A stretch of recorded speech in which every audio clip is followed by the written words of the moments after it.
Os Colunistas, com Luiz Veríssimo. Boa noite. Gostaria nesse programa especial, de lembrar algumas passagens da minha adolescência e como eu acabei ingressando em alguns assuntos que nunca tinha me passado antes, me aprofundar neles. Para começar, eu morava em Santa Maria, onde a minha vida era apenas futebol, jogar futebol, acompanhar futebol pelo rádio e nada mais. Houve uma interrupção brusca nessa rotina quando eu acabei me mudando para Porto Alegre, eu e a minha família, e lá estudando e tendo um novo mundo, uma nova realidade pela frente. A primeira delas foi quando fui assistir um filme muito famoso na época chamado Dr. Zhivago. Eu já gostava de filmes, mas esse me causou um impacto muito grande.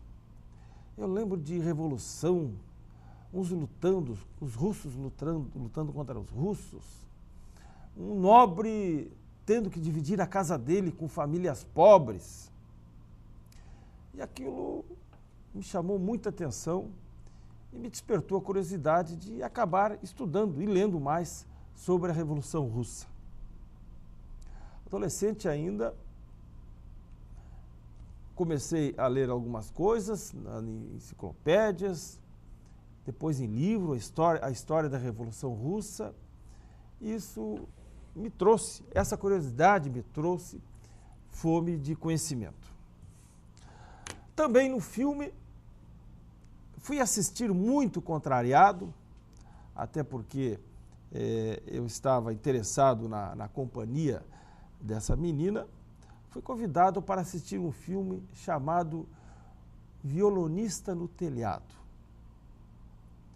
E eu sempre detestei filmes de cantorias, como a gente chamava na época, onde tem passagens líricas, onde tem cantos ao invés de diálogos ou intermeados a diálogos.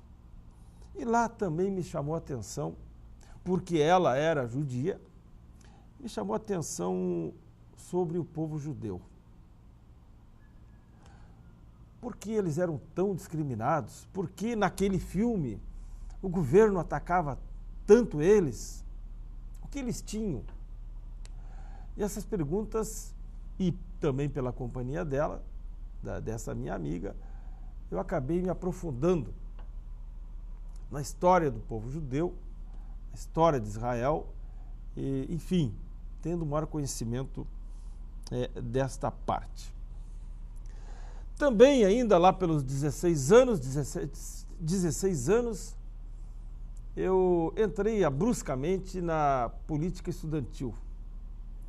Acabei sendo candidato a vice-presidente numa chapa do Grêmio do colégio. Eu estudava de tarde e a maioria dos integrantes da chapa ou eram de manhã ou eram de tarde. Muitos eram de manhã e muitos eram de tarde. E como não tinha ninguém de noite, e como não tinha ninguém de tarde, acabei sendo escolhido. E nessa início de incursão na política estudantil, acabei também conhecendo outra companheira que era profundamente conhecedora do marxismo, do comunismo. Nós vivíamos uma ditadura, também antiditadura. E eu lembro que eu fiz algumas perguntas demonstrando nítido desconhecimento sobre aquele assunto e levei duas observações dela que acabei pensando muito bem em falar sobre aquele determinado assunto. E isso me levou também, somado ao filme Dr. Zhivago, nunca li Marx. Achei muito pesado, muito maçante, algo sobre uma realidade muito distante, mas não deixei de ser marxista na época. li outros livros, outros autores, e dentro de pouco tempo estava mais ou menos inteirado do que era o marxismo. Foi a força da circunstância. E hoje não sou mais marxista, não sou mais socialista, porque eu mudei e os tempos também mudaram. Eu conheci na prática o marxismo alemão. Eu estive, ainda visitei Berlim Oriental, vi a dicotomia entre as duas Alemanhas, entre as duas Berlins. Isso é um choque muito grande. Também conheci em 86 a marxista Cuba e também foi uma grande decepção. Voltamos depois do intervalo. Vou lhes falar de como os Beatles entraram na minha vida. Já voltamos. Os Colunistas, com Luiz Veríssimo. Mas essa minha mudança de Santa Maria, do Colégio Marista Santa Maria para Porto Alegre, ela foi muito traumática também nos estudos. Lá em Santa Maria nós estudávamos inglês. E o meu colégio, no segundo semestre, a língua estrangeira era francês. Valeram as notas em inglês no primeiro semestre, mas no segundo as notas seriam em francês. E com um semestre de atraso, nós começamos, eu e meu irmão, a estudarmos francês particular na Aliança Francesa. Todos os dias de manhã nós íamos com o pai para o centro, meu pai tinha o consultório, era dentista lá no centro, e nós íamos com ele e voltávamos de ônibus. Depois nós aproveitamos a aula de francês com a aula de judô e a manhã toda estava tomada e voltávamos de carro com ele. Nessa época, eu me deparei com um fenômeno que em Santa Maria já existia, mas eu não participava dele, que era o fenômeno dos Beatles. Nós achávamos aquela música de cabelo na testa, de cabeludos, aquilo não, eu e a minha turma, nós não entramos naquele clima. Mas lá em Porto Alegre foi diferente. Também uma colega de aula, ela era apaixonada pelos Beatles e também me convidou para matar a aula e irmos no Cine Imperial, na Praça da Alfândega, assistir a um filme que estava passando dos Beatles. E fui até lá e à chegada me surpreendi com o número de mulheres, de meninas, adolescentes, pré-adolescentes, que estavam na fila do filme. Isso em pleno dia de semana. E lá dentro, fiquei mais impressionado ainda, cada vez que um deles aparecia na tela, era um grito de histeria. Fiquei impressionado com aquele fenômeno. Mas com a minha amiga, eu também tinha que, já que ela gostava, eu também tinha que conhecer os Beatles, aqueles que ela gostava bastante. E acabei lendo que num livro, eu naquela época já tinha o hábito da leitura de livros, porque livros é a leitura. Livros é a leitura. O hábito de livros é a leitura. Quem está acostumado com revista, com figuras, é diferente. E eu acabei adotando esse hábito de leitura quando meu pai comprou um livro chamado Papillon, que foi um grande fenômeno de vendas naquela época, um livro grosso. E me chamou a atenção que meu pai assistia o Bem Amado, terminava o Bem Amado, ele ia para a cama, acendia a luz de cabeceira e lia aquele livro. E eu pensava, mas como que paciência ter livros sem figuras?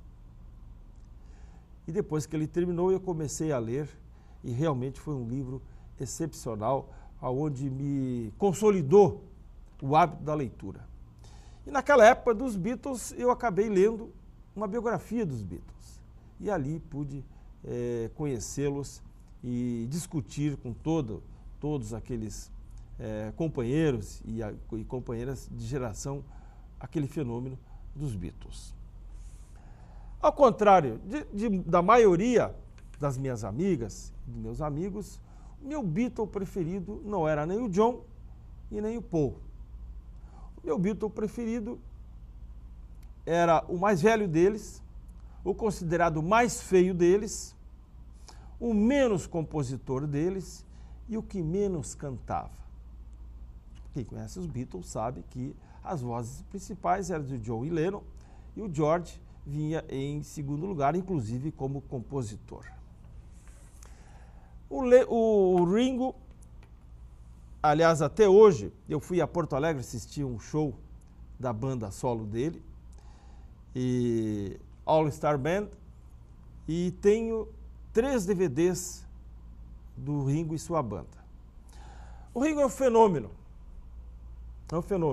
E, aliás, serve até como caso de conferências de relacionamento das pessoas no trabalho, o quanto é importante a pessoa se integrar no trabalho. Os Beatles tocavam em Hamburgo com a formação original e o baterista Pete Best era considerado uma pessoa que não falava, sem carisma, era um dos líderes e não era um bom profissional. E o empresário deles e o grupo decidiu trocar o Pete por um novo baterista. E o escolhido foi alguém que tocava em outro conjunto e que foi escolhido por ser um sujeito que estava sempre de alto astral, sempre rindo, sempre fazendo brincadeira e um músico mediano. Mas essas qualidades do Ringo acabaram influenciando que ele fosse escolhido para começar na nova fase dos Beatles e ser conhecido entre os 4. O Ringo, como já disse, é um exemplo a ser citado nesses cursos de relacionamento, do quanto é importante o relacionamento das pessoas. Não basta apenas ser bom naquilo que se faz. É preciso também ter bom relacionamento. Ser autoastral, evitar atrito com as pessoas. Era o caso do Pete Best, que acabou saindo do conjunto, e o Ringo entrando exatamente na primeira gravação no disco que os Beatles estouraram, o compacto Simple Please Please Me.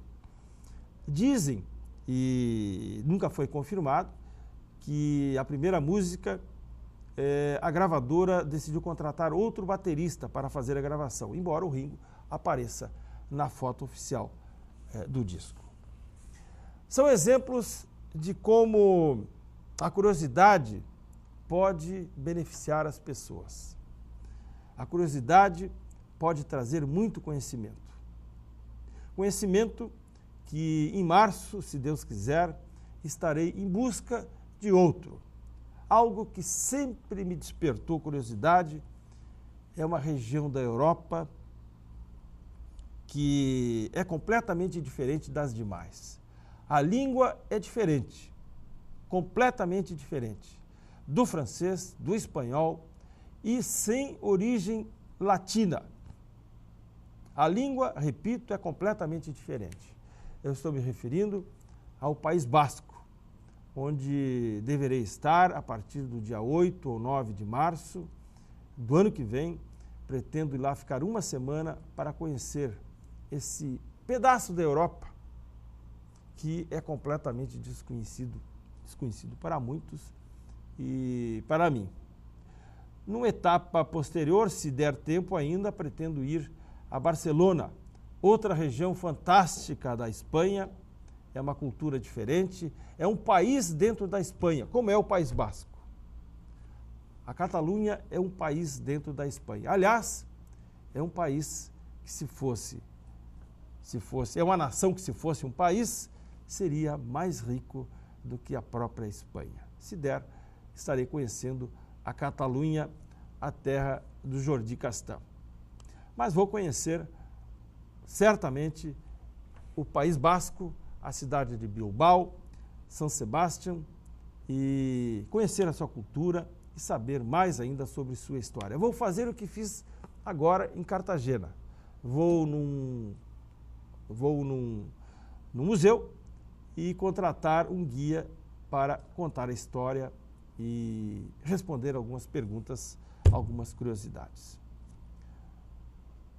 Um bom final de ano a todos e um excelente 2014. Os Colunistas, com Luiz Veríssimo.